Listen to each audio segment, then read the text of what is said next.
every house will sell in any market at the right price. So part of what you're doing is navigating on what that right price is. And maybe even today, I say you're no longer going to put a house on the market. It's going to sell. You have to work harder to market that. And you're constantly reinventing how you're doing business.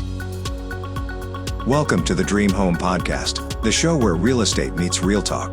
Hosted by John Nagle, a seasoned expert with over $7 billion in real estate financing experience. This podcast features top realtors, builders, and financial pros. Whether you're buying, selling, or investing, we've got the tools to help you make smarter moves. Here's your host, John Nagle. Welcome back to another episode of the Dream Home Podcast, where we explore the people, places, and programs that turn the dream of homeownership into reality. I'm your host, John Nagle with CMG Home Loans. Today, I'm honored to welcome a powerhouse in the Houston real estate, Sherry Campbell, founder and president of Energy Realty. Sherry has built Energy Realty from the ground up since 2012, growing it into a 40-plus agent boutique brokerage, fluent in 12 languages, with offices in Houston's Energy Corridor and Katy. In 2022 alone, her team closed more than $130 million in production. Known for integrity, innovation, and five-star client service, she has become the go-to broker for international relocations, luxury homes, and mentoring the next generation of agents. Sherry's story is global. She's lived in Africa and Europe, speaks French, and has unique insights into helping families relocate to Houston.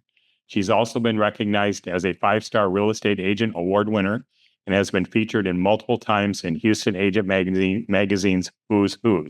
Sherry, welcome to the podcast. Thank you for having me. Appreciate your being here. Yeah, that actually, I was like, wow, that sounds impressive. When you said that out, I was like, did I do all of that? Yeah, exactly. Well, it's fun to kind of celebrate your victories once in a while, right? Absolutely. It's definitely been a journey. Yes, absolutely. So, Sherry, let's start at the beginning. You were licensed back in the mid-2000s after moving to Houston from overseas. What made you decide to get back into real estate, and how did your international experience shape the way you serve clients today? Well, I had obviously the advantage of being able to live abroad with my husband's career, and having stepped out into a foreign country at that time with children, I realized that when you move to a foreign country, you have a lot more needs than the average person moving maybe stateside. So as my kids were getting a little bit older, I resettled back into Houston and decided maybe it was time to relaunch a career, and felt like I could be a big help to other families that were relocating to Houston from another country, specifically French families. So it really was, I felt like it was a good fit, and felt like I had a little bit more insight, because if you haven't lived abroad, you really don't know. People are people wherever you live, but the way customs are, laws are, it's a little bit more to navigate through all of that. Yes, absolutely. And, that's such a unique perspective. So many agents start locally and expand outward, but you brought a global lens from the start. How was Houston's Energy Corridor and international community made Energy Realty stand out compared to other more traditional brokerages? Well, we're in the heart of the Energy Corridor. So since we are right in the middle, smack in the middle of where most of the major oil and gas companies are, obviously we kind of stand out with that. But then what I've done is built a team of agents who've also had experience in other countries, lived abroad. Either they moved here from Houston, from another country, a lot from Venezuela, and really felt the need to build a team of international agents that were fluent in multiple languages, so they could assist people where they were comfortable. You might, even if you're worldly and you've traveled to multiple countries, you might speak English, but something about knowing that someone understood your culture a little bit more in depth just really makes us stand out from the average brokerage. Yeah, and it's a good point you make about the culture, because we actually have a product called the All-in-One Loan, where it combines a first mortgage with a second mortgage that you then can draw down on like a line of credit. And that is something that is common in some foreign countries, but nobody has ever even heard of it here until recently in the States. So it is important to understand, how does their economy work? How does it work when they're buying a home? How does their financing work? Yes, absolutely. It's nice to know that you've got a product that stands out there too. Absolutely. So in 2012, you founded Energy Realty. A lot of agents think about opening a brokerage, but very few successfully grow it beyond a handful of agents. Today, you've built a team of more than 40. What drove you to take that leap and create your own firm? The biggest reason is that I felt the need to have an office in the Energy Quarter on Eldridge Parkway, and no one else was doing it. So I finally said, I'm going to do it. But the other reason was having been at a Remax and a Keller Williams, my insight was that brokerages wanted to bring agents in and teach them how to knock on doors, call people, try to get clients, but they weren't really teaching agents how to be professionals in this industry. I always tell agents that are new, I say, if you just got your license, basically everything that you learned in real estate school is not going to apply to what you're going to do moving forward. So I really felt like I wanted to grow a small brokerage and never envisioned that it would be 40 agents, that where I would actually coach agents on how to truly take care of their clients and be professionals, not to knock on doors. And along the way, Houston faced some major hurdles. Hurricane Harvey in 2017, oil prices dropping from $100 to $30 a barrel, and then COVID. How did you lead your team through those challenges? Well, those were definitely challenging times. Since we're in the heart of the energy quarter, a big percentage of our clients are in oil and gas. So with the oil downturn, it definitely impacted our market. But I always teach agents, I said, every house will sell in any market at the right price. So part of what you're doing is navigating on what that right price is. And maybe even today, I say you're no longer going to put a house on the market, it's going to sell. You have to work harder to market that, and you're constantly reinventing how you're doing business. Then we had, after the oil and gas downturn, Harvey actually impacted us very hard. I had two homes that flooded, a personal property, a rental property, and then my office flooded. I know. So that was probably one of the most challenging times, but we saw quickly that most of our clients needed a place to live because they were in the energy quarter, which was hugely impacted by Harvey. So we had renters and homeowners that suddenly were displaced and needed a place to live. I actually ended up having to open up a temporary office in one of my agents' homes. Wow. We kept our doors open the moment we were able to get into an office and get set up again. We tried to do it remotely for a little bit, but then realized people needed to drop off checks and they needed to meet with people. I remember at that time, I even had we had a renter in one of our homes and they were working for Shell Oil and Gas. They couldn't get to their bank.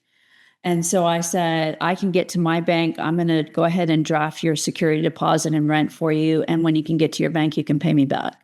So probably that was when I really realized that, you can pretty much overcome anything, right? If we can navigate through that market, and we ended up doing very well, right? Because we had to make a decision that we were going to be there for our clients no matter what, even if we didn't have an office of our own.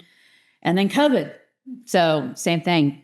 We had to make the decision, real estate was considered a necessary, what was the word they used for it, where we didn't have to close down. Right. So essential service. Essential service, yes. Yeah. So a lot of real estate companies in Houston and title companies actually did shut down, even though legally we could have stayed open. So we did the normal shutdown for 2 weeks. And then I had to tell my team, let's take precaution. We have a small office. You don't have it. We can all be in our own space, make sure we wear masks, but our clients need us. So we are a service business. So we need to be open.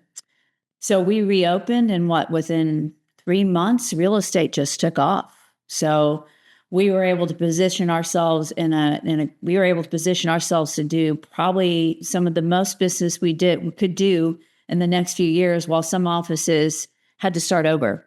So I think that's really when our business took off. Yeah. Wow. That's an interesting story that you came through those challenges and that difficult situation and created such an opportunity and growth for yourself. That's awesome. I tell my agents today, when the going gets tough, the tough get going. So yeah, I love that. Got to keep on moving forward. Exactly. So what do you think has been the secret sauce for Energy Realty's culture and growth? I think we've kind of talked about it a lot. It's the fact that I'm really training agents to be professional. I'm there. I'm what I call a supporting broker. I think a lot of your typical brokerage, the person who's managing the property hasn't been out there selling real estate in years, or they never sold real estate. I'm kind of like the general out in the field with my troops, and going, and I can see the challenges. And because I see the challenges, I know how to navigate through them.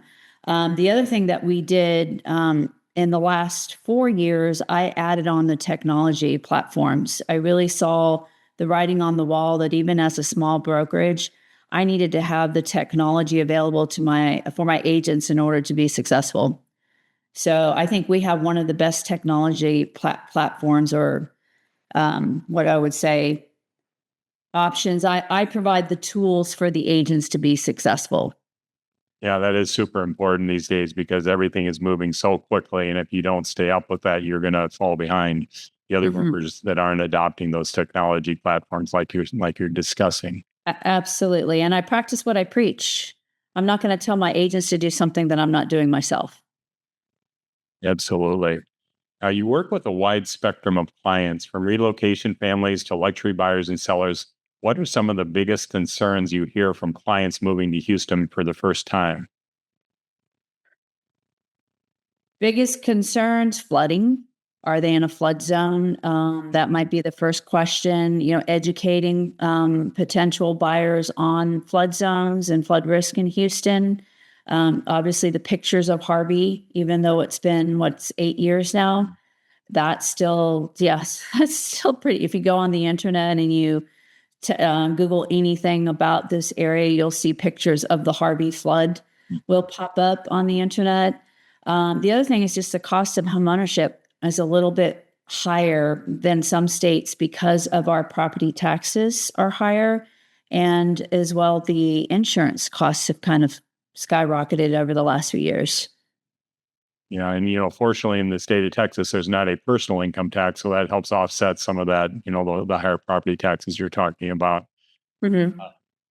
And on the seller side, you're known for elegant staging and strategic marketing. Can you share a success story where staging made the difference in maximizing value?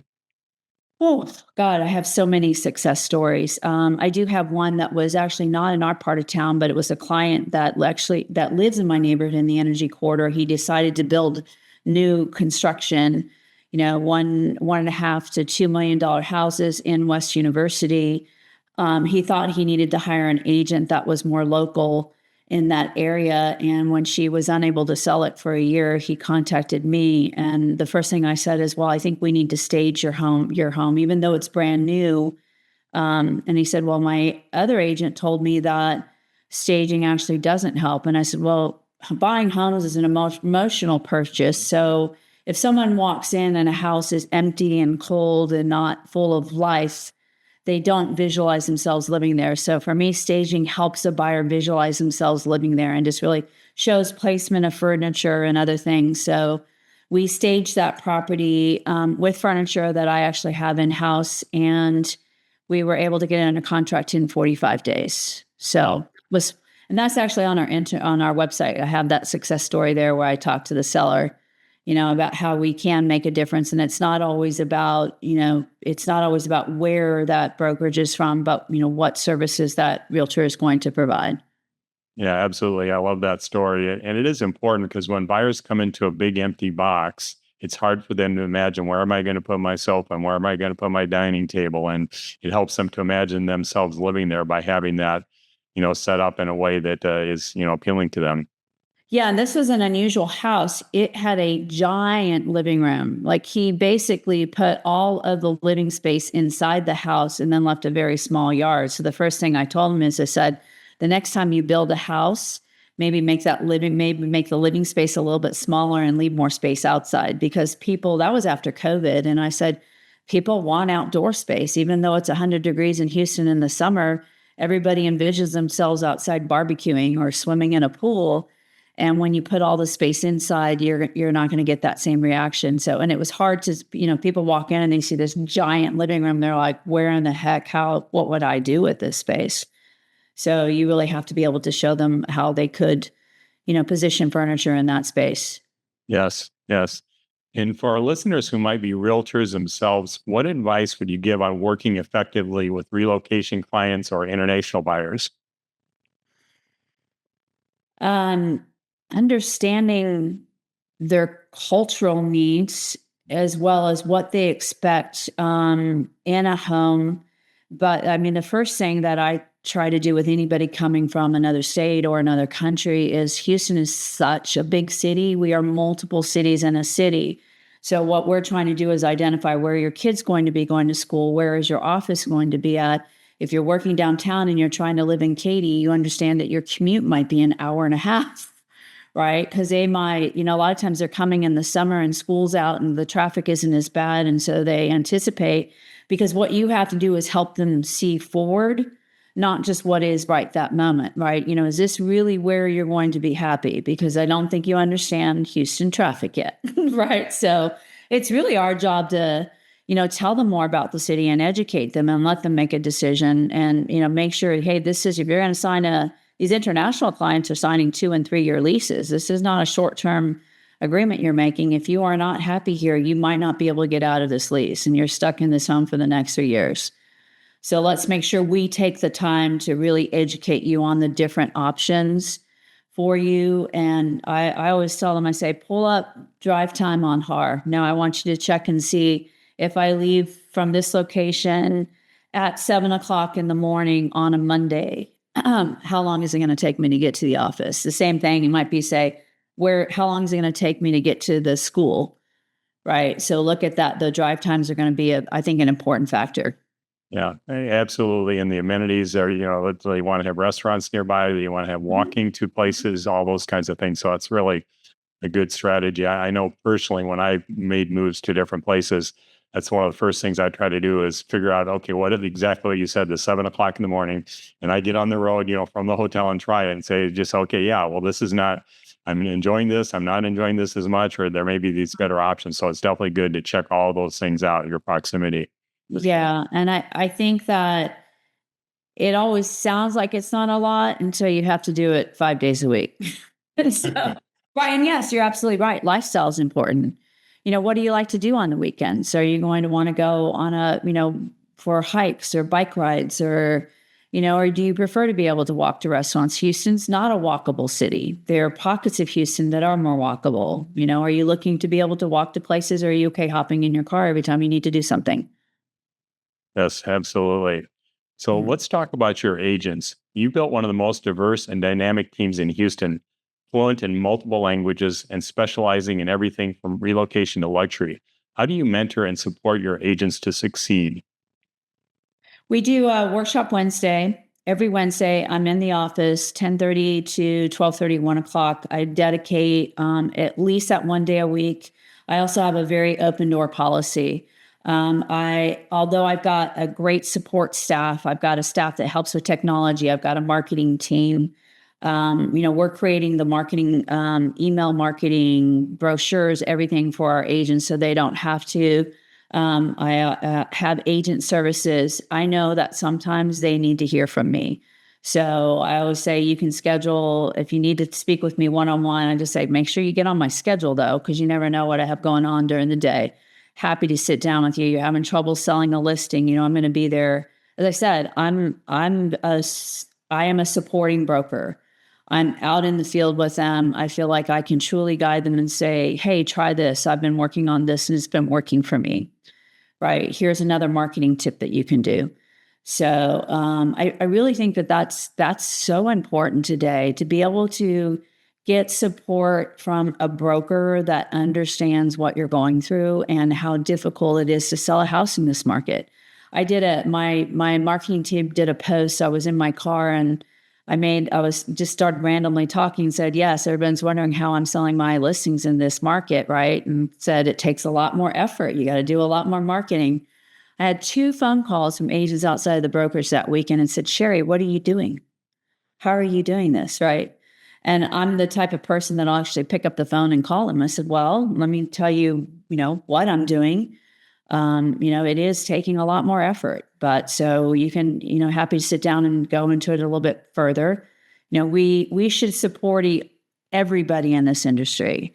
The more we support the professionals, the better our industry will be. And hopefully weed out the people who are choosing not to be professional. It makes me feel good when other agents say, I want to sell my listing. I want to be there for the client. Then we say, okay, now we're going to do it better. Yeah, and what's shocking to me is that when you look at all these different brokerages, so many of them are not doing exactly what you're talking about, which is providing that higher level of support, because it is important, especially where you have a market that is more difficult, that they're getting that from you. So that's pretty incredible, and I'm sure your agents appreciate it a lot. Yep, I think so. I think they all seem to be pretty happy. Absolutely. So, what do you look for when bringing a new agent into Energy Realty? I look for someone that comes from a place of integrity, someone who comes from a place of service, because this is a service industry, what it all boils down to. If someone has a personality where I feel like they're just about making money, and their reputation is not that of someone that is honest, I won't necessarily bring them on. So you kind of get clues when you sit down and start to talk to an agent with the questions that they ask you. If I have an agent sits down and the first question is, do you give leads? I'm like, what are you doing to grow your business, right? If you think that that's how this works, it's not. I don't necessarily typically hire brand new agents because we want to make sure that my goal is that when a client hires an Energy Realty agent, they are getting the same level of service they would receive if they hired me. So that's my ultimate goal, which means that I've got to train them properly. If I take someone brand new, I'm not offering them that. So I just want the public to feel like, hey, Energy Realty, you're always going to get top-notch service, no matter who you hire over there. I do have an agent that came on board recently, but she's brand new, but she has run businesses. She is a life coach. And what I told her, she has the mindset of a business person. And she has a mindset of someone who's willing to take care of her clients and really understands the emotional aspect of residential real estate. So I actually told her, I said, normally I wouldn't bring someone on that was brand new, but I think you're going to be amazing. So I think you have the personality and the base skills that you will be able to take this to another level. Absolutely. So the Houston market is always dynamic, with energy prices, job growth, and now shifting interest rates playing a big role. From your perspective, what trends are you seeing for buyers and sellers right now?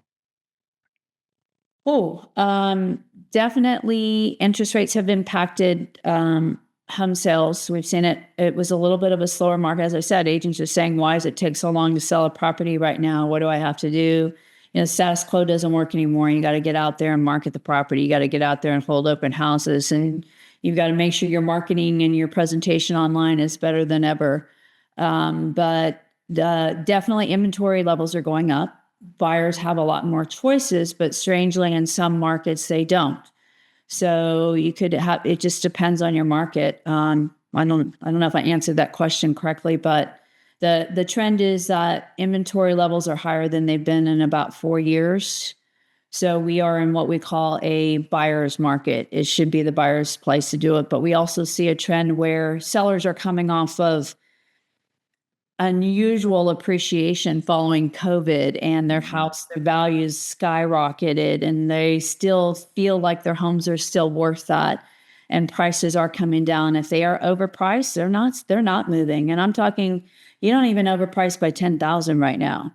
So strategically pricing a house correctly in this market will get it sold. And if they're still anticipating their house is worth what it was 2 years ago, it's probably not going to sell.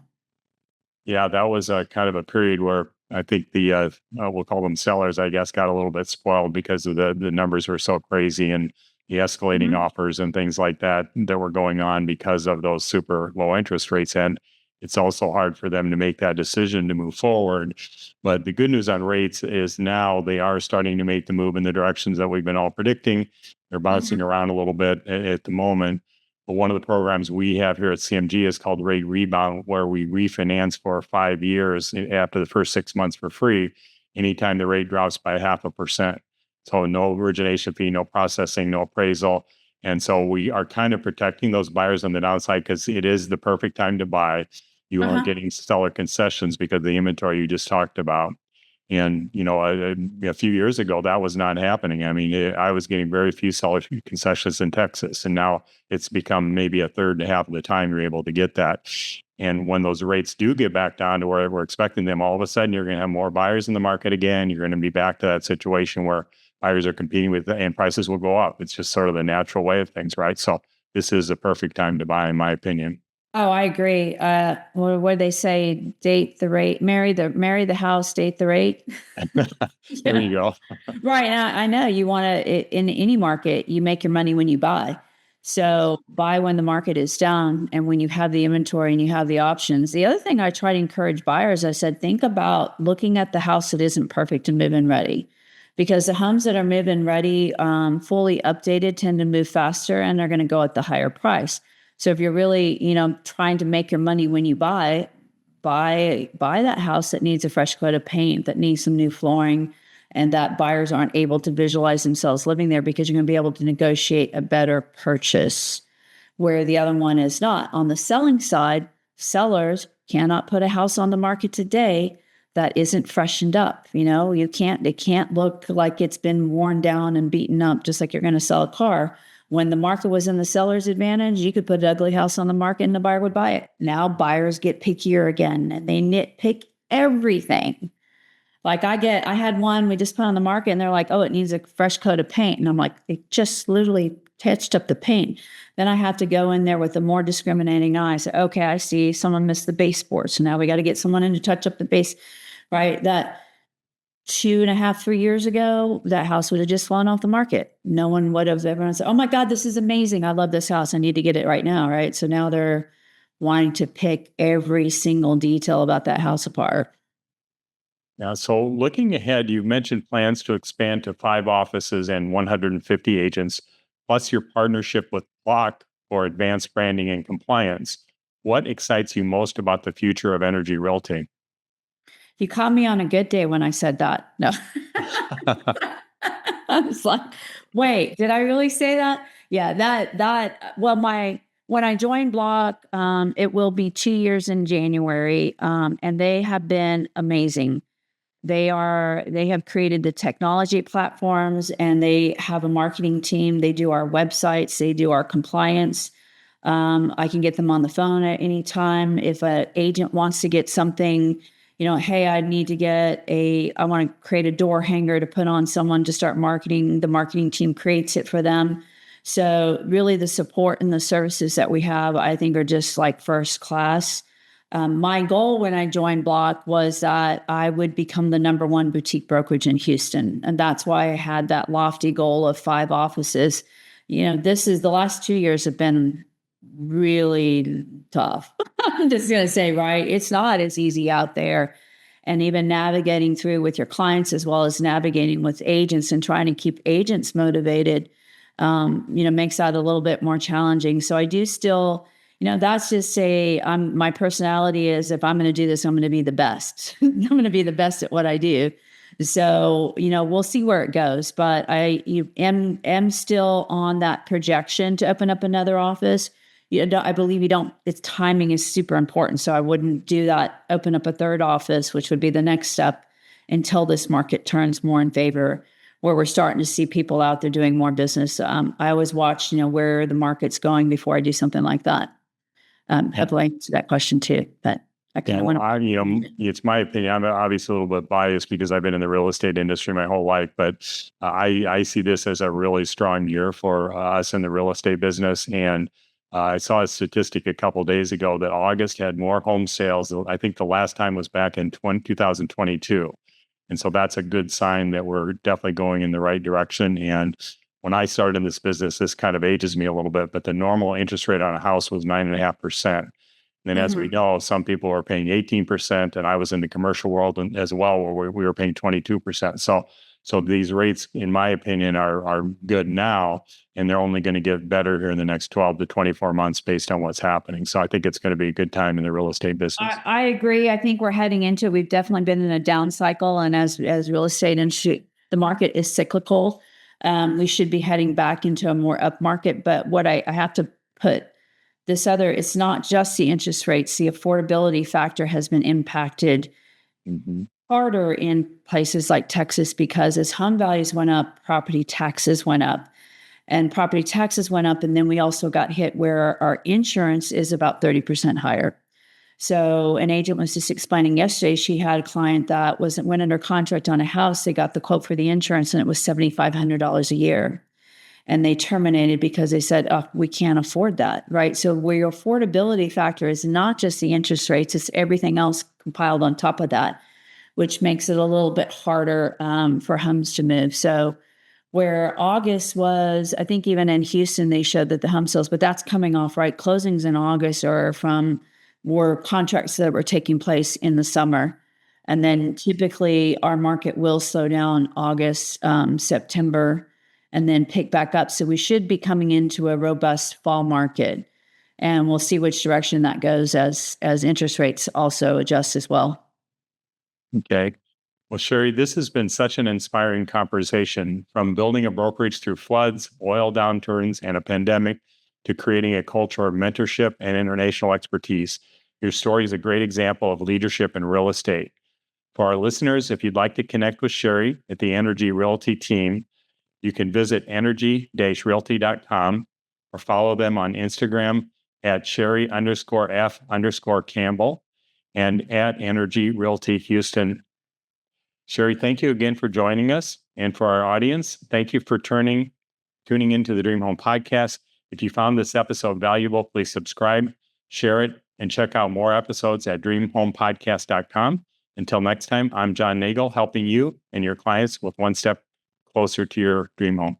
Sherry, thank you so much. We really appreciate you joining us. Thank you so much for having me. I appreciate it. Have a great day. You too.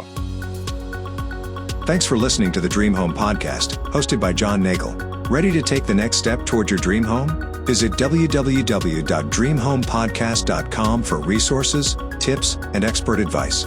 If you enjoyed today's episode, subscribe, leave a review, and join us next time for more real estate insights and mortgage tips. Until then, happy home hunting.